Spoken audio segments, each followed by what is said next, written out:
بسم الله الرحمن الرحيم walaalyaal ku soo dhawaada iskuulka Nuurshe Academy maanta waxaan qaadanaynaa simple present tense wuxuu ka mid yahay tennisyada ka hadlayo waxyaabaha presentiga ama la taagan yahay oo xaadirka ah sidaan ognahay Ingiriiska waxa ku jirto 12 tennis 12 kaas waxay isku raacayaan afar ka mid ah waxay ka hadlayaan presentiga oo ah waxa joogo ama taagan afarna waxay ka hadlayaan past oo ah wax la soo dhaafay oo tagay afarta kalena waxay ka hadlayaan future iyo wax soo socdo mustaqbalka ay ka hadlayaan maanta waxaan ka bilaabaynaa marka simple present tense wuxuu ka mid yahay afarta presentiga ayuu ka mid yahay kow ayaan ka bilaabaynaa marka waxaan ka dhigaynaa kow simple present tense kadibna waxaan ku xijinaynaa saddexda kale ee presentiga ah markii aan dhammeeyno intaas oo afarta presentiga aan dhammeeyno kadibna waxaan gelaynaa insha Allah afarta pastiga markii aan dhammeynana waxaan kadibna u gudbaynaa afarta future-ka ama mustaqbalka ka hadlayso okay marka inta aanan sharaxin ka hor simple present tense wuxuu yahay waxaan rabaa inaan kuu sheego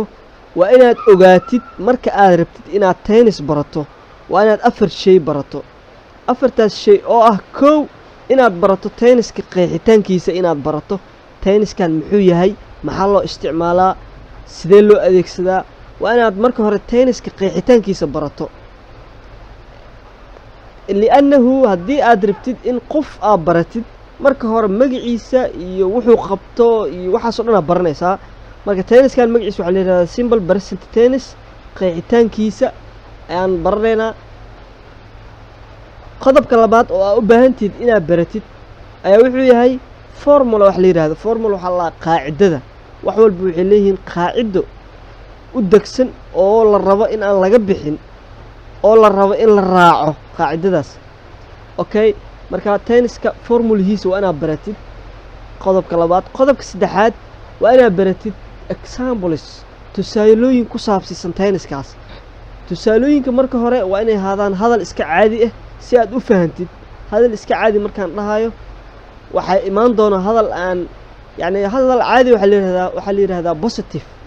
positive sentences la yiraahdaa jumlado iska caadi ah ama affirmative sentences waa la lahaa sidoo kale affirmative sentences jumlado iska caadi ah yani jumlad aan su'aal ahayn jumlad aan diidmo ahayn jumlad aan su'aal iyo diidmo ahayn kuwaas waxa la yiraahdaa hadal iska caadi ama affirmative sentences ama positive sentences hadba sidaad dhahdo marka intaas qodobka saddexaad waa kaas qodobka afraadna waa inaad tenniskan baratid sida jumladahan su'aalo loogu dhigo sida su'aal iyo diidmo loogu dhigo sida diidmo kaligeed loogu dhigo marka afartaas shay ayaa tennis walba ka baranaynaa inaad afartaas ka baratidna waa muhiim marka aan bilaawno simple present tennis bismillahir rahmanir rahim ilaahu noo fududay uu fudud yahay bal qalbiga fur insha Allah simple present tennis maxaa la yiraahdaa this tennis can is used for waxa loo isticmaalaa an action fal ama ficil which kaasoo happiness dhaca every time xilli walbo waqti walbo ayuu dhacaa tenniskan waxaa loo adeegsadaa action waxaa la fal ama ficilkaasoo mar walba dhaco wax mar walba la sameeyo ayaa loo isticmaalaa okay mararka qaar waxaa la yiraahdaa tenniskan waxaa loo isticmaalaa waxyaabo xaqiiqo ah facts sida qoraxda way soo baxdaa oo kale bisha way soo baxdaa oo kale yani wax xaqiiqo ah oo rasmi ah qoraxda way soo baxdaa the sun rises oo kale waxaa loo isticmaalaa xaqiiqo ay yiraahdaan marka easy si fudud this tennis can is used for waxaa loo isticmaalaa an action fal ama ficil which kaasoo happiness dhaca every time xilli walba ama waqti walbo formulaha qaacidadiisa marka tenniska mar haddii qeexitaankiisa aad baratid waxaa muhiim ah haddana inaan barano formulaha iyo qaacidada alxamdulillah maanta roobaan noo da'aaya waxaa laga yaabaa codka inuu idiin soo gaari waayo laakiin waxaan isku dayayaa inaan kor u qaado formulaha ama qaacidada tenniskan uu ku saabsiisan yahay ama u degsan tenniskan qaacidada u degsan waxay tahay sida tan waa subject oo lagu daray verb 1 oo lagu daray object subject plus verb 1 plus object subject waxa la sameeye jumlad walba waxa ku jiro sameeye ama qof ha ahaado oo bil aadan ah ama xayawaan ha ahaado ama wax kale ha ahaado jumlad walba waxa ku jiro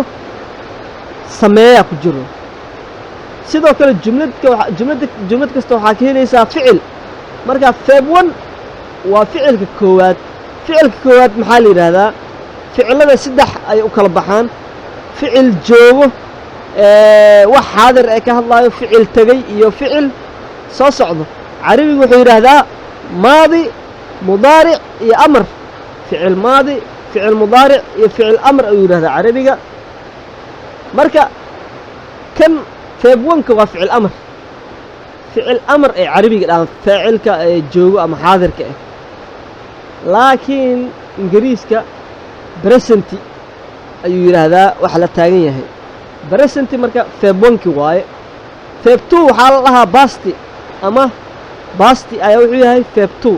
ama maadi verb 3 wuxuu noqonayaa ingiriiska marka la taagan yahay fiiriya ingiriiska marka la taagan yahay past participle noqonaa verb 3 past participle noqonaa marka verb 2 iyo verb 3 waa iska maadi waa wax tagay ay ka hadlayaan tusaale haddii aan soo qaadano go ereyga go waa bixid wenti waa baxay ganna waa baxay go waxaa la lahaa verb 1 wenti wuxuu noqonaa verb 2 ganna wuxuu noqonaa verb 3 marka verb 1 tenniskan mar walba waa inaad u adeegsatid verb 1 ficilka go oo kale wenti ma soo qaadan kartid ganna ma soo qaadan kartid waa inaad go soo qaadatid waa ku dheeraaday halkaas marka sameeye ama subject oo lagu daray verb 1 oo lagu daray objectna waxa la ku dhace okay marka tenniskan qaacidadiisa waa sidaas mar haddii aan qeexitaankii baranay sidoo kale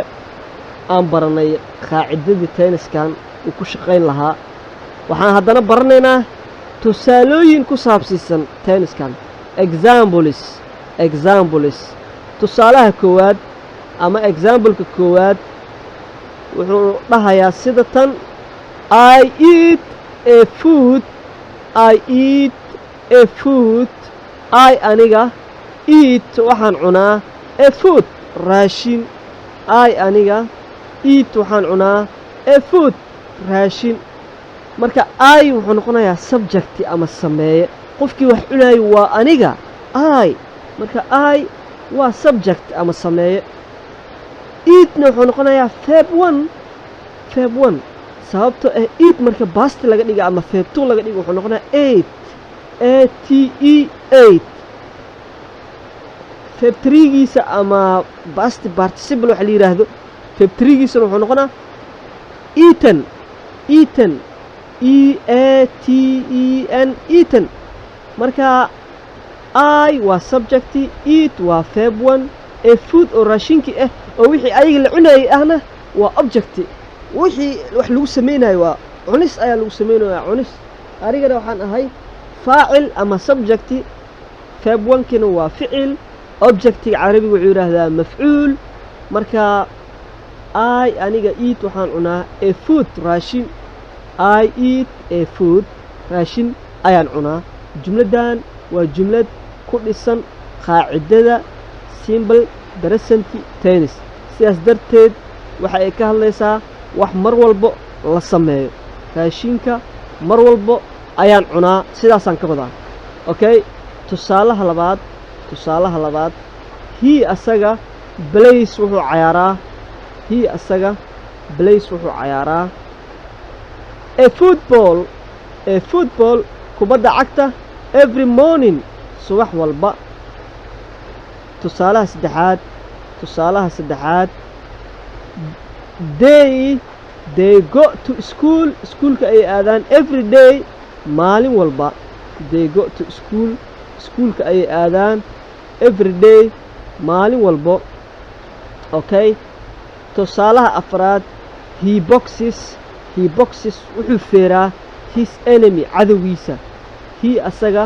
boxes wuxuu feeraa his enemy cadowgiisa ayuu feeraa. tusaalooyinkan waa affirmative sentence ayaa la yidhaahdaa ama tusaalooyin positive ah oo hadal iska caadi ah.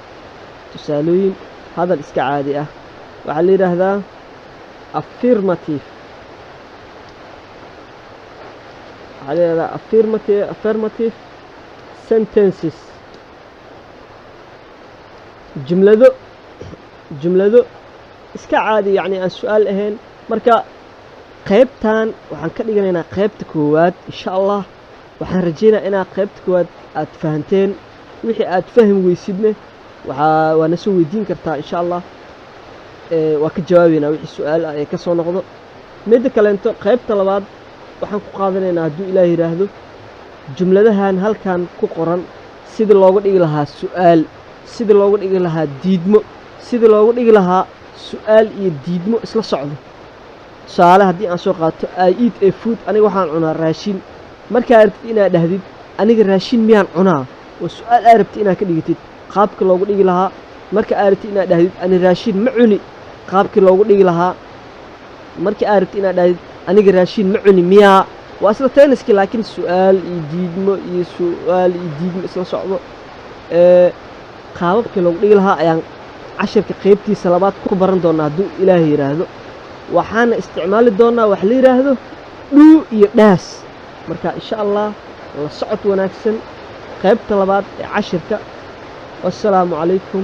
waraxmatullaahi wabarakaatu.